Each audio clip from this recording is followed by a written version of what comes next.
Good morning. Good morning. If you can hear me, put your name in the chat. Tell me your name and where you are.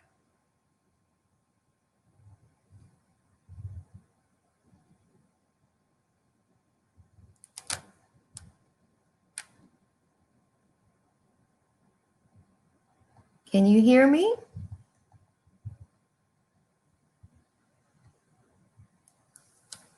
If you can hear me, put your name in the chat.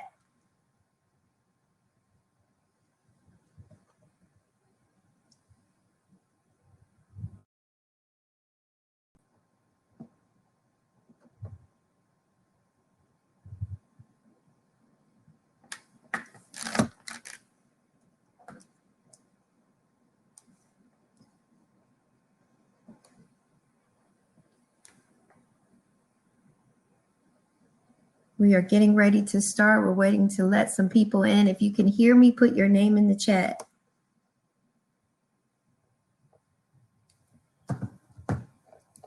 Let's see who we have today. Put your name in the chat if you can hear me. Let me know where you are and who you're with.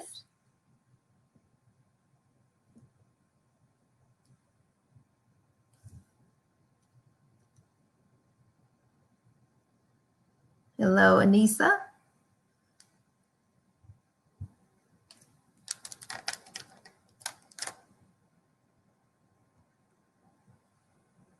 Hello, Miss Gray and Yolanda. How are you guys doing? Past that Piney Grove. Okay. We'll give a few more people time to jump in and then we're going to get started. It is cold, yes. It is cold. Hi, Sharon.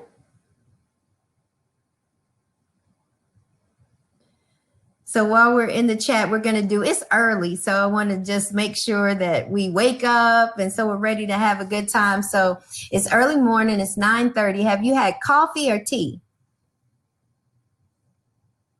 Let me know in the chat. Are you a coffee or tea person? Anissa had tea, coffee.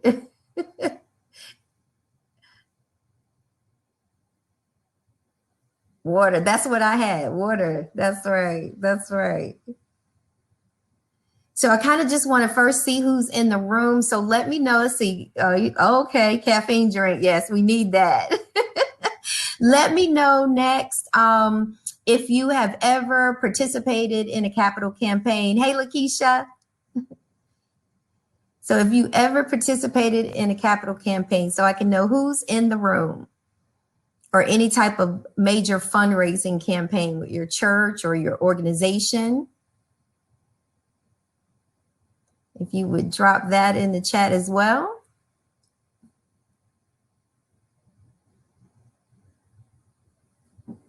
Okay. All right, Lloyd. Okay. Okay. Well, good. Well, we're getting ready to get started. I'm going to switch it up a little bit. Tell me the date of your last TikTok. Anybody did a recent TikTok? Mine was Thanksgiving.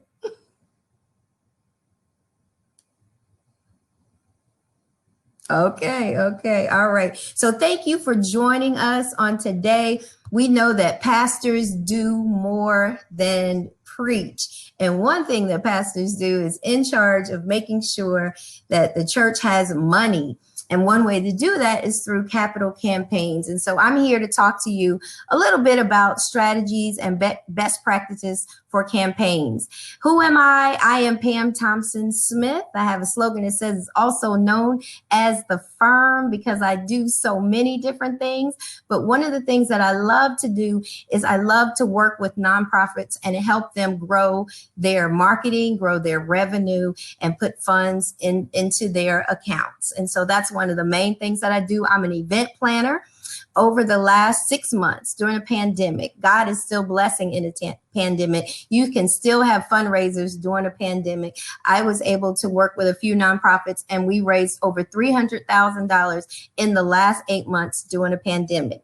So what I want to do today is start by just talking a little bit about capital campaigns, how you start a capital campaign, and best demonstrated practices that I've used and worked with people in order to make them successful. But first, if you don't know, I know there were some people that in the chat didn't put that they were a part of a capital campaign, and you don't know what is a capital campaign and why would it be important? What's the difference between a capital campaign, an endowment, or your annual fundraiser?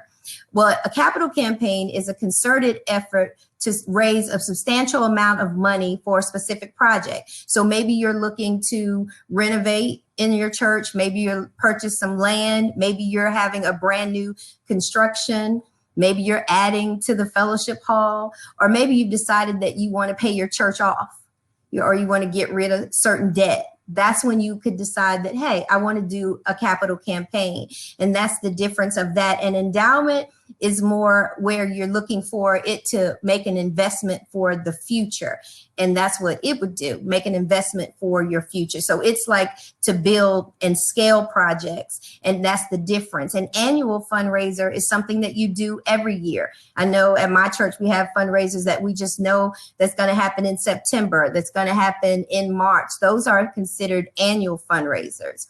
And one of the ways to look at it as a difference, an annual fundraiser, a person has already set aside an amount of money that they're going to give you for that particular fundraiser.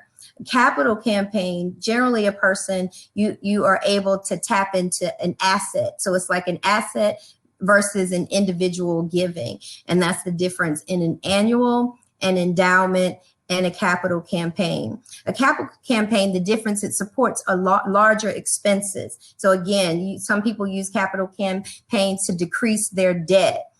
People make pledges toward capital campaigns. They last for a longer period of time. You can have one that could go a year, 2 years, 3 years, 5 years, and some go even beyond that. And that's when you're tapping into people and their assets, and they pledge to support you for a longer period of time. An endowment campaign supports the annual budget that's created on a larger, that's like a one-time pooled gift where you put the monies together. What are the benefits? Why would you want to tap into a capital campaign? There are some benefits. It unites the church, your congregation, around one common goal. You can do that with an annual fund as well. You can do that with an endowment, but you can do that with a capital campaign, an annual fund that goes 1 year, 2 years, 3 years, or beyond based on your need. It also challenges existing givers to give greater levels of generosity. So greater level than, okay, let's pay $100 for this particular fundraiser. A capital campaign will inspire people to give more. It's also an opportunity to reach or to invite high capacity givers, meaning could go outside of the church for donors. And that's what the capital campaign, that's another benefit. Now with benefits, there's also challenges. And so I want to talk about just a few challenges when you decide that you want to put together a capital campaign. It's lots of work. That's probably one of the biggest challenges. It's a lot of work, but it's worth it. It takes longer. As I mentioned before, a capital campaign can last 2 years, 3 years, 5 years. It's based on whatever you decide is your budget, your fundraising goal, and how long you want to take that out for whatever your main cause or your project is. So it takes longer to do that. So if you need immediate funds or you're looking for an immediate revenue jump, then a capital campaign is not the one. You would go more with, okay, let's figure out something to do annually for this particular project. And then you would devise a tactic for a capital campaign. The other thing that's challenging, it costs more. It definitely costs more because you're going outside of the church. You're also going to have outreach. So that means you're going to have to pay for marketing materials and brochures and things like that to promote your capital campaign. One of the things that I suggest with the capital campaign, that you look outside the church unless you have a professional in your church and that's their field of study and their scope of work, then you would hire them to help you with the campaign, but you want to look for someone that has an expertise in that. And that's going to come with the cost, and that will allow you to be able to raise more money. You would have the expertise in how to market the campaign and how to have outreach outside of the church. The other challenge that comes with a capital campaign, based on your goals and based on how monies are coming in, your plans can change, and they can change multiple times. And sometimes that can be frustrating. So that can be a challenge, but you go into it knowing that your plans can change multiple times depending on what your goals are and what that project is about and what your needs are. So now that we know what a capital campaign is, we know the benefits of having one. We know the challenges that it takes to execute. So now we want to talk about what are the steps to successful capital campaign. The first thing is your why. Just like with anything, when you're doing something, you're going toward a goal, you have to have a why to keep you motivated toward that common goal. So with a capital campaign, you want to talk about your why with your committee, with your church members. What is the why? And so as a leader of the church, the vision of the pastor, you want to write down your why and be able to share that. And what you're doing is you're sharing your story, because you need to get buy-in on that story, buy-in on that vision, so that people will support it and participate in it. And so the key thing, the number one thing before you start to plan a capital campaign, number one is to know your why. And what your why connects you not only to the direction that God gave you, but it connects you to the overall vision of your ministry and to your members. So you want to know your why. You want people to be able to identify with your vision or your why, identify with why you want to have future expansion. And that's what comes under your why statement. And that's why that's so important. Even if you're purchasing a new building, well, the why part of that is, do we need a new building, or, are we at capacity? All those things, you want to make sure that you are communicating your why and make it a compelling why. Because remember, with a capital campaign, we're going outside of the church. We're going to donors outside of the church. And so for that, we have to have a compelling story to get their buy-in. And what I want you to know, the next thing is you have to develop your leadership team for the capital campaign. Now, your leadership team for the capital campaign may not necessarily, nor should it be, your leadership team for church, your normal leadership team. We want to spread that around, because you have gifts and talents throughout the church. And so you want to make sure that you're adding people in addition to your leaders, but that you're adding people that may have influences outside the church. If you get them excited with your capital campaign, then they can bring money into the church. So it does not have to be your finance committee. Does not have to be necessarily your preacher steward. Doesn't have to be the chairman of the trustee board. You want what I call a working board or a working committee. It's the same if you have a nonprofit. You want to have a working board. So for this capital campaign, you want to put people, you want to develop a team of leaders that want to work, they have heard the why, they've bought in, and now they're ready to work and go out and help create an atmosphere that would bring in revenue. So the next step, the number 2, is developing your leadership team. With everything that we talk about today, I'm going to always say 2 words. It's going to be structure and strategy. And you even want to have that when you're building your team. You want to have structure in knowing exactly who you need on the team, what the qualifications are, the strategy behind that. If you have someone that's in your church, that's a church member, and they are already part of an organization and they've already done capital campaigns, so you want to talk to them to see if they want to join your team as far as the capital campaign. So you want to be very, very strategic with developing that team, and not just making sure that it's just the leaders in the church. The more members that you can get involved, the more they buy in, the more they'll go out and pull other donations into this particular campaign. The other thing that I want to say, it doesn't have to be a lot of people. I've been on committees where they have 20 and 30 people on a committee. You don't need a lot of people. You need people that are willing to work. You need people that are influencers that will go out and in the community, and they're able to bring money in. So you don't have to have a lot of people when you're building your team, but you want to be strategic in how you're building. The next person that you should add to your team, we talked about that earlier, for your capital campaign, is you want to go outside of the church, and you really want to find somebody that's their field, that's their expertise. And I'm not saying that because that's my expertise. I'm saying you need that to help you move. You want to work smarter than harder. And when you're doing it and everybody's trying to figure it out, that's slowing things down. There are people out there that know exactly what they're doing. They know how to bring the money in. They know how to help you develop the team. So it's probably one of the first people that you want to get approval to go out and to seek after to bring them in. And it'll just help speed things up. So you want to make sure that you're getting expert counsel when you're starting your capital campaign, especially if you have not done one before.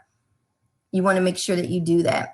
Now, some of the best demonstrated practices with committees would be that, maybe 10 people max is a good number, but it just depends. You may already have people in your church that you've done this before and you have more than that, but just make sure you have people that are willing to work and willing to go out and help devise a plan. So that's the first two things that we're doing is your why. The next is you want to think about, as you go into your why, as you think about your mission, who is the best people for this to be on this team? And you want to go out and you want to develop your team and make sure that everybody has buy-in and that everybody's willing to do that. The next step that is sometimes missed when we go through is you want to first set a goal. So you want to set your fundraising goal. But how do you do that? So the step that some people skip because it does cost, and we feel like we don't need it, but it's an assessment. It's called a feasibility assessment. So what you want to make sure of is the timing right? Do we have the membership to do this? Just all of those things that you can hire an outside person to come in, and they're actually going to talk to some of the members. They're going to talk to your leadership team.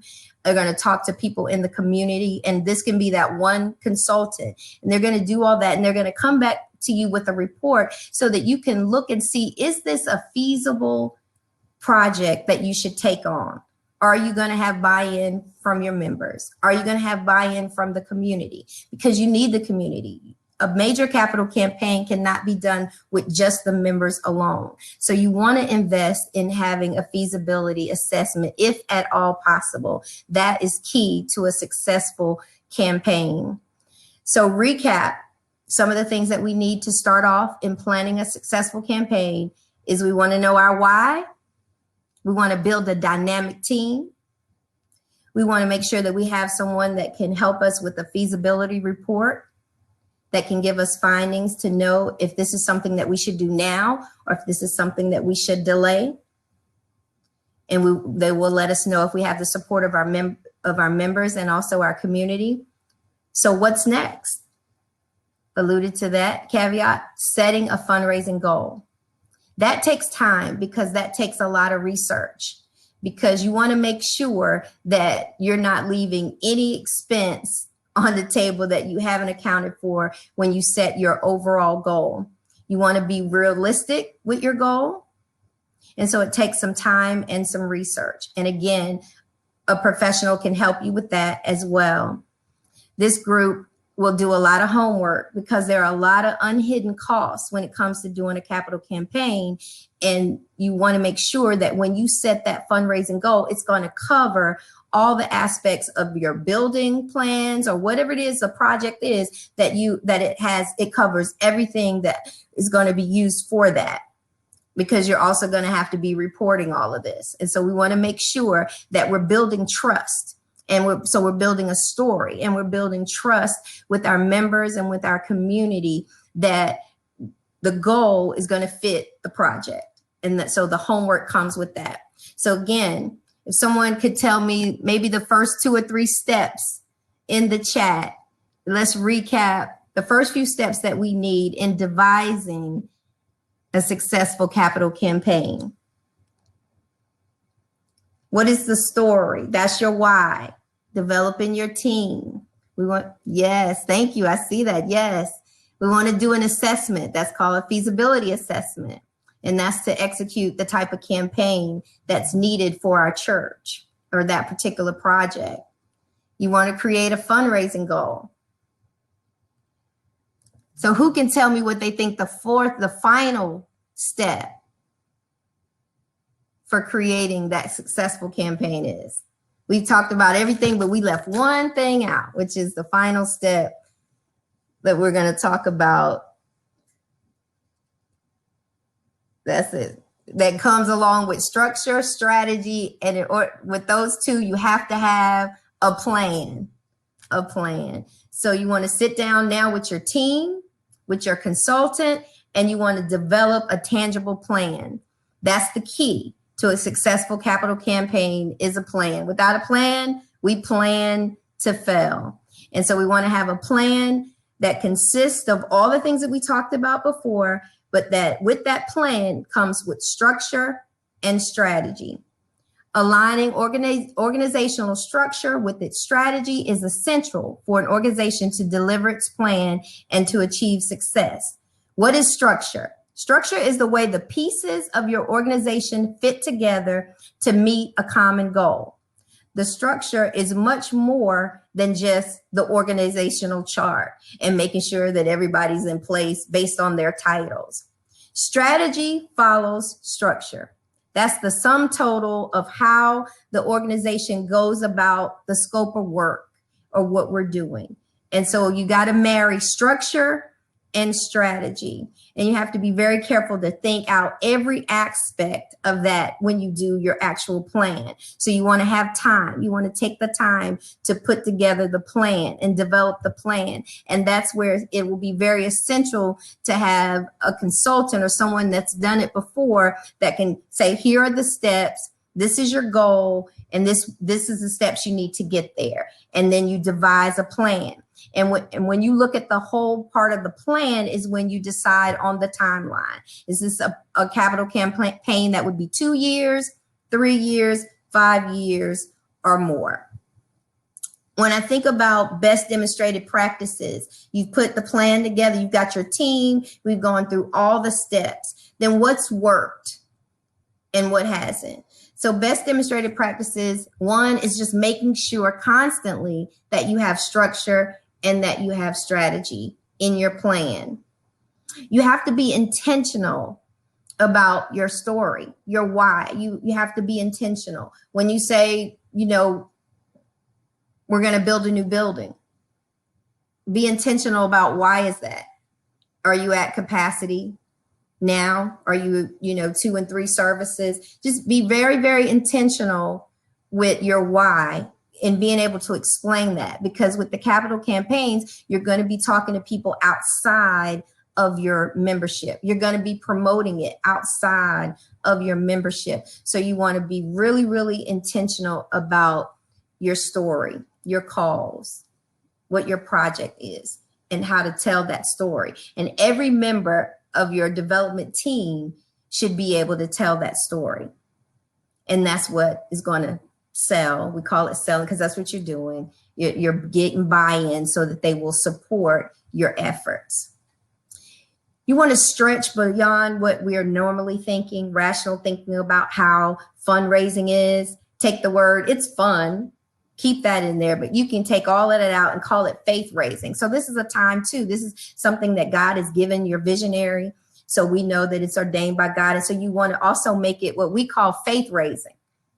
So you want to make sure that you're asking people and that they're relying on their faith and that you're talking about faith and what God has given you. So you're really, again, you're building the story and you're fundraising and you're faith raising all along the way. And you're trusting God and you're trusting your leadership. And so you also want to, when you think of development team for your capital campaign team, you want people that give you buy-in, that you trust and that support your leadership, because you're going to need that support because you may see something that we can't see. Your vision is supposed to be larger. So that's what you want on this development team. You want to make sure that that's your leadership. You want to make sure that you're fostering positivity throughout, because when you're talking about money in a big campaign and building projects or, canceling debt, people can be negative. So you want to make sure that you're fostering a positive environment. These are all things that can help to make sure that your campaign is successful as you have outreach and go outside of the church. The other thing that you're going to have to do is marketing.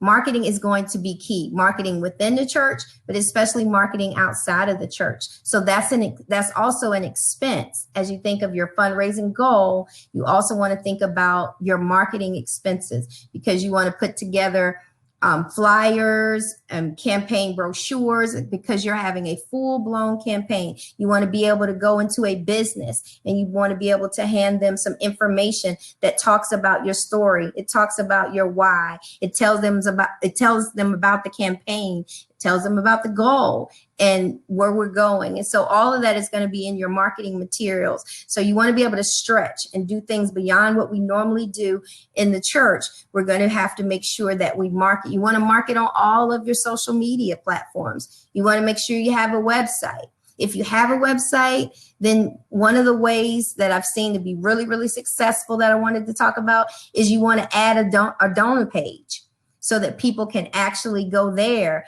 and they'll be able to read about your project, know what you're doing, and actually donate. So there's several things, but that may take because that needs to be updated, that's again another cost. So you may have to have someone that's managing your website on, a monthly basis, weekly basis, just depending on what the goals are and what the scope of work for this particular project will be. But those are all things, strategies and best practices that I know to make sure that it kind of expands your brand to talking about what you're doing and how to get it in front of the most people in the quickest amount of time. The other thing is thinking, and that's all part of the next segment, is thinking outside of the box. So you want to think outside of our membership. You want to be able to grab resources. You want to tap into influencers in your community. Again, get buy-in with your why, with your story, so that they can support you and make sure that they're able to buy into the project. And then, companies, think of people that you do business with. Dentists, doctors' offices, things like that. People now, what I found, especially during the pandemic, although there are so many people that are going through hard times, there are also so many businesses that people that want to give, because especially to us, being a transparent moment, we have two pandemics going on, right? We have the pandemic of COVID-19, but we also have the pandemic of racism. And so there are businesses out here that don't condone the things that are going on, and they want to give, and they want to give to us. And so you can take advantage of that by going out there and just talking to them and reaching out. That's the outreach, and having someone that's in charge of that. And I promise you'll see, especially during this time now, that they really are giving. We just have to reach out to them and make sure that we're letting them know what we're doing. And so that outside the box thinking, part of that is under building relationships. One of the things that's been the most successful thing for me as I go out for my clients and help them to raise money is building relationships, or the relationships that I already have, just making sure that I'm talking to them for my clients about what their project is or what's going on. So key to bringing in revenue, getting people to buy in, is building relationships, making sure that we have those relationships where people trust us and that they want to give to the cause with the compelling story. So you build the compelling story, you have a relationship or someone that has the relationship. So that's why knowing influencers in your community, then they can go to that business and be able to advocate on your behalf. So building relationships is huge in bringing in revenue during a capital campaign. Another thing out of the box that we can do is grants. Again, that comes with, if you don't have someone that's a grant writer inside of your organization, in making sure that you hire a grant writer. A lot of times it's the consultant that handles fundraising generally is a grant writer, but there are so many grants out there. And so you want to make sure that you're tapping into every avenue. And so you want to make sure that you're looking for grants. And now, because of the pandemic, there's even more grants out there to support all types of organizations, and definitely even churches. So you want to make sure grant is how I had that down, because there are so many, there's so much money that we're leaving on the table now as a result, because there's so many grants out there that we just need to go after, and we kind of stay in the box of fundraising, our annual fundraising, but we can go outside of that and get grants. Another out of the box thing outside of the normal fundraising that comes in the church that the capital campaign will allow you to do is you can get corporate sponsorships. There may be people in your church that work for a particular company and they give money. They have a lot of companies now have foundations. I'm in North Carolina, so there's the Duke Energies of the world. They have Duke Energy foundations. The broadcasting companies of the world, they have, Capital Broadcasting Foundation. So they have foundations that they're looking for nonprofits and organizations to give money to. So it's about relationships, or about knowing someone, or having those relationships with people who have relationships with these organizations and companies. And that money is there too. And that would be a part of that when you come together and you devise your plan and your fundraising goals. Those are things that you talk about, and that you list, and that you target, and that you put an amount on it. And so that you can go back, and when you devise your actual goal, that you're looking at outside of the church monies, that you have a set goal that says sponsorships, and then you have a set goal for membership. So you want to make sure that you separate that so that you actually have a goal to target for grants, for corporate sponsorships. Do we have any questions at this time?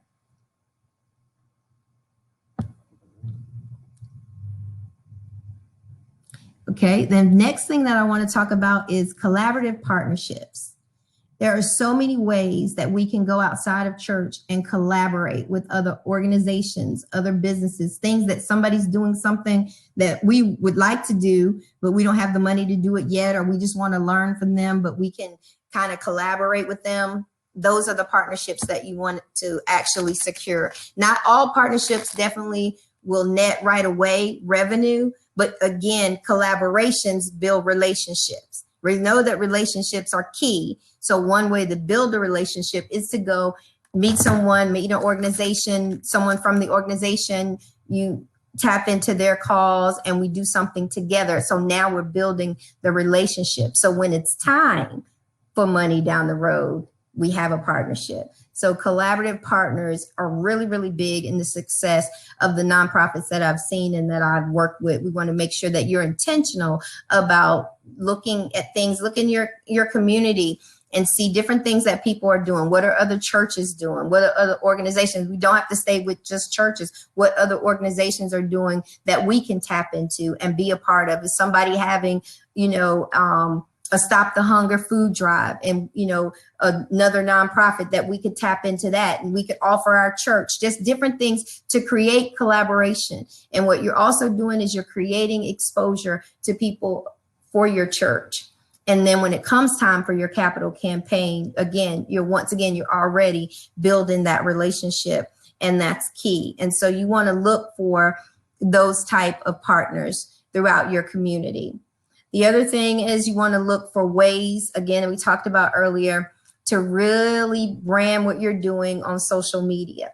So you want to make sure that you have a social media expert that can help you. There are so many things now, so many fundraisers. I know you see them on your social media page that are happening through our social media, and that's targeted marketing through social media. And so you want someone that can help you do that. And there's also what we call, there's out of the box, they're called peer fundraising campaigns. So you start a campaign, you're promoting it, your members are promoting it. There's something called peer pressure. So we all know what peer pressure is, right? So, you're doing something and then you're pressuring somebody else to do it. But with this kind of campaign, it's called peer pressure fundraising. And it's just that people will be sharing, like they will agree to share your information or your fundraiser on their page because they're doing a fundraiser for you. So it's an extension of fundraising that you're doing.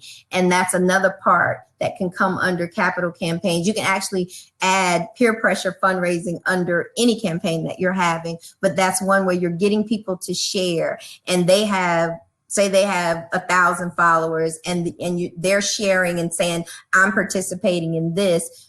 Would you share it? And it just goes from there. And so that's something new that's called peer pressure fundraising campaigns that you can add up under your capital campaign. So social media is huge. It's huge for us.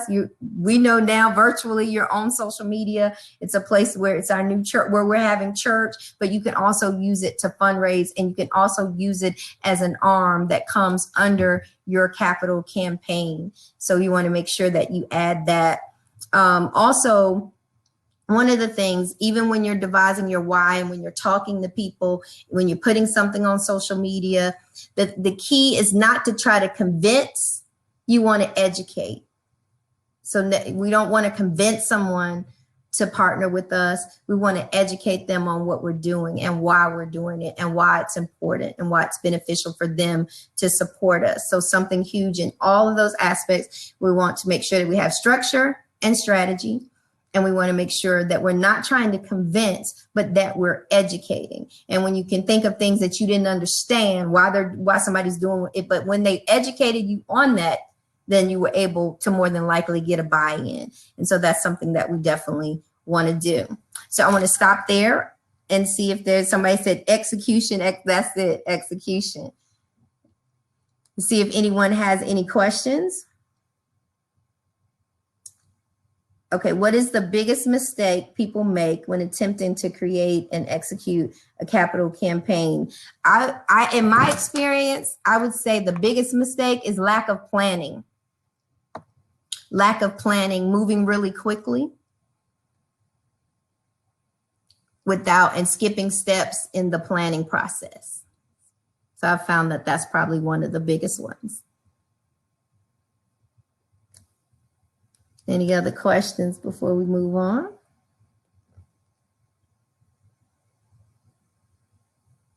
Okay, good. I see some really good things. I can't wait to pull you guys into the discussion with me.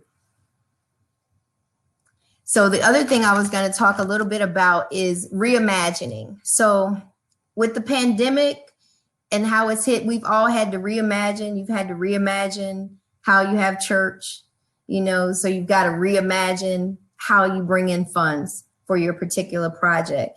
And so you just want to make sure that you're thinking outside of the box and that this is the time to reimagine and do things that you've never done before. You're doing a lot. And that's the topic of this this conference. Preachers do more than preach. So you're already doing a lot. And what we're doing and what we're talking about with capital campaigns is actually how do you add capacity to what you're already doing, right? So in doing that, that's part of just having to reimagine. And so that's something that we want to make sure that you're thinking about. Reimagine how there's no right or wrong now. You can do it differently.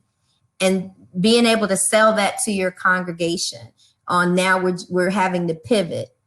But the thing about it, I believe, and what I've seen is people that are pivoting, they're reimagining, they're going out there, they're getting grants, they're bringing in partnerships, they've been able to pivot, and it's taking them to another level. And that's what capital campaigns are designed to do as well, to take you to another level. If it's debt-free, releasing debt, brand new building, whatever the project is, the capital campaign, if done correctly, can just take you to another level. It can also build membership, build discipleship amongst the people in the church. So there's so many things that a capital campaign can do, but you have to reimagine it in the times now. But the money is definitely out there if you devise the right team with the right effort, the right why. Make sure that your why is compelling, your project is compelling. Most importantly, to answer another that question about number one mistake, number two mistake is skipping that process of that feasibility assessment,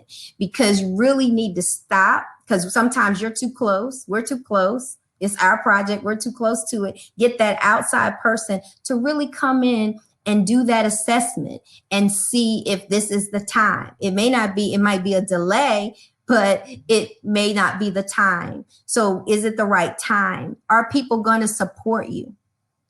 That's big. And that's what that feasibility assessment will allow, that the person can come back to the pastor and to the members, to the board with the committee, and be able to let them know, is this a real good time? Is it feasible? And if it is feasible, then these are the things that people were saying. And so it helps you devise your plan. So to have the capital campaign without actually taking that time to really have someone, even if you have to do it on the inside, but I would suggest that you get in a professional. The person that's helping you with the fundraising can also do this. I would definitely suggest that you have that feasibility survey and make sure that we know that we're on the right track and doing it at the right time and doing it the right way.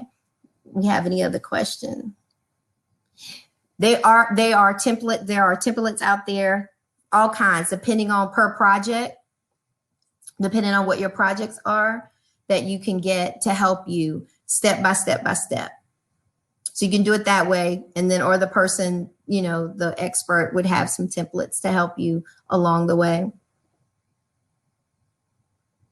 Thank you, Pastor Bullock. Great stuff. Thank you. Thank you.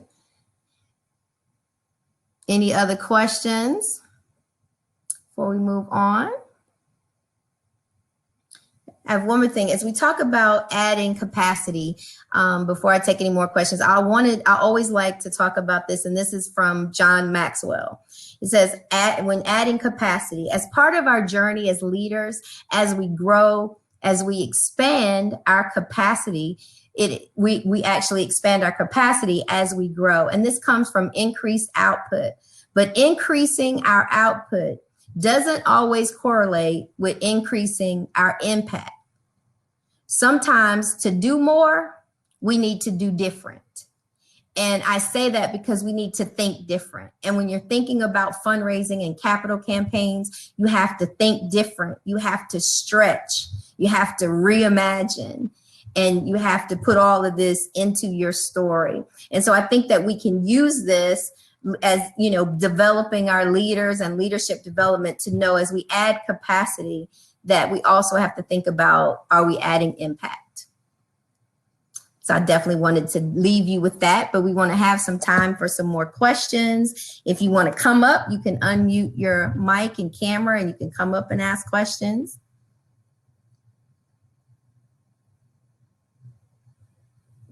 Any other questions?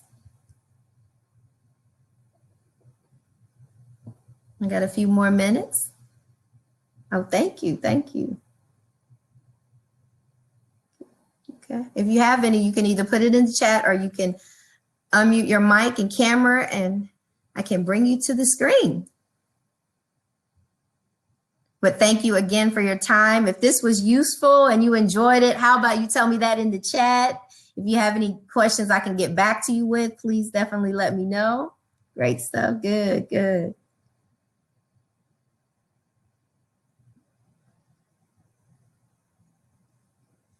Say more about thinking differently when stretching. That's right. You definitely got to think different when stretching. It's also, again, from faith raising, fundraising. So when you stretch your faith, you stretch your mind, you stretch your thinking, and you also stretch your capacity. So that's key to a successful campaign. That's key to success in life, is being able to stretch.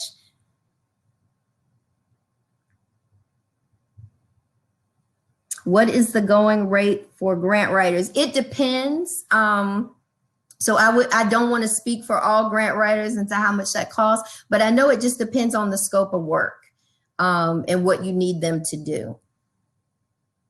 But I would say it's not that expensive at all. When you think of the return on investment, it really is not.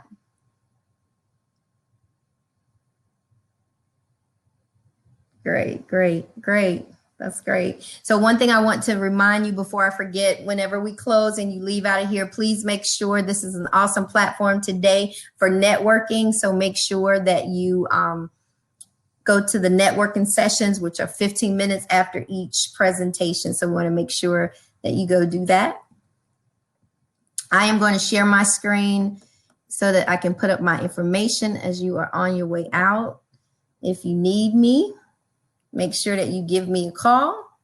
Put your information in the chat. I will be getting a copy of the chat and I'll be able to reach back out to you. But Thompson Smith Consulting, LLC, we can help you with all of your nonprofit fundraising and development, any special events that you need, social media, strategic planning, which is key, and community outreach. So thank you again for your time today.